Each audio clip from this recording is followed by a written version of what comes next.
Hey guys, for today's video is andito ako ulit ngayon sa roadside Panabo. Kasi kakatapos lang namin mag-gym ng brother ko. Nagutom kami kaya dumiretso kami dito sa roadside. Siya nga pala, nag-diet pala siya kaya ako lang nag-order ng rice. Siya naman drinks lang.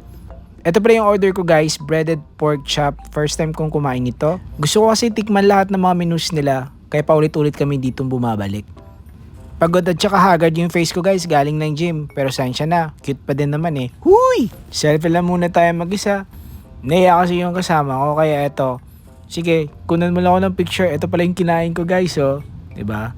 Tsaka ito yung ambience sa roadside. Very classy, tsaka instagrammable.